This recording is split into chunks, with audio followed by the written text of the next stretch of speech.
Le petit poucet. Il était une fois un pauvre bûcheron et une bûcheronne qui avaient 7 garçons. Le plus jeune était si petit qu'il l'appelait le petit poucet. Une année, le pays souffrit d'une grande famine. Nous ne pouvons plus nourrir nos enfants. Je ne veux pas les voir mourir de faim sous mes yeux. Nous allons les perdre dans la forêt. Le petit poucet, caché sous le tabouret de son père, avait tout entendu. Il ne dormit pas de la nuit. De bon matin, il courut jusqu'à la rivière pour remplir ses poches de cailloux blancs.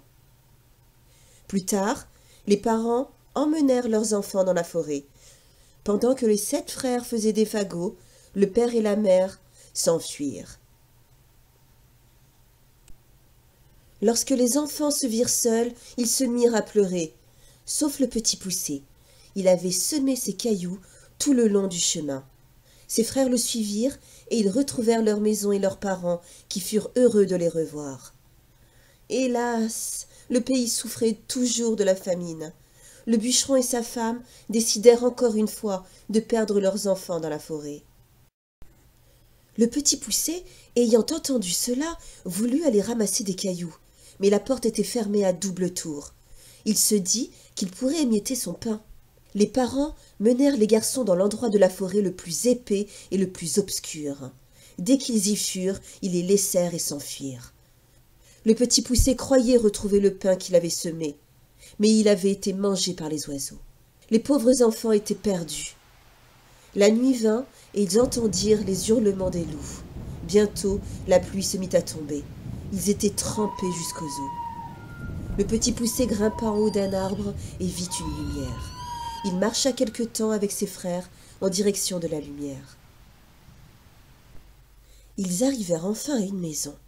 Ils frappèrent à la porte et une femme vint leur ouvrir. « Nous nous sommes perdus dans la forêt, » dit le petit poucet. « Pouvons-nous dormir chez vous ?»« Mes pauvres enfants, » dit la femme, « savez-vous que vous êtes chez un ogre qui mange les petits enfants ?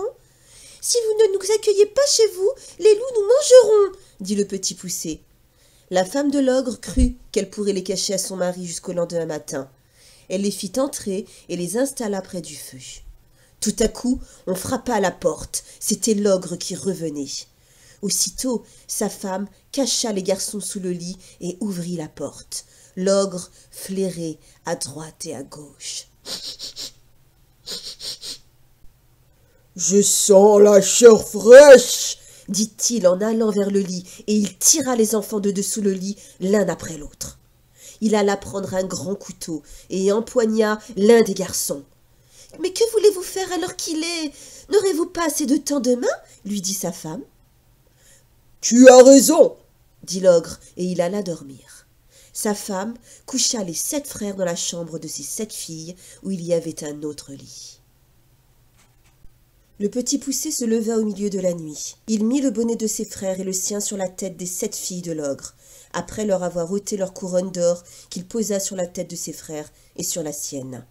À minuit, l'ogre entra dans la chambre.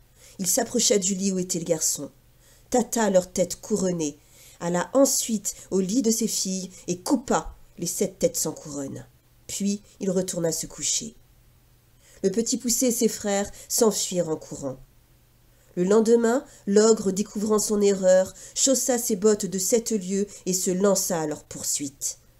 Allant de montagne en montagne, traversant des rivières, l'ogre se rapprochait du petit poucet et de ses frères. Ils se cachèrent sous un rocher. L'ogre, qui était très fatigué, s'assit sur cette roche et s'endormit. Le petit poucet dit à ses frères de retourner vite à la maison. Puis, il retira ses bottes de 7 lieues à l'ogre et les mit.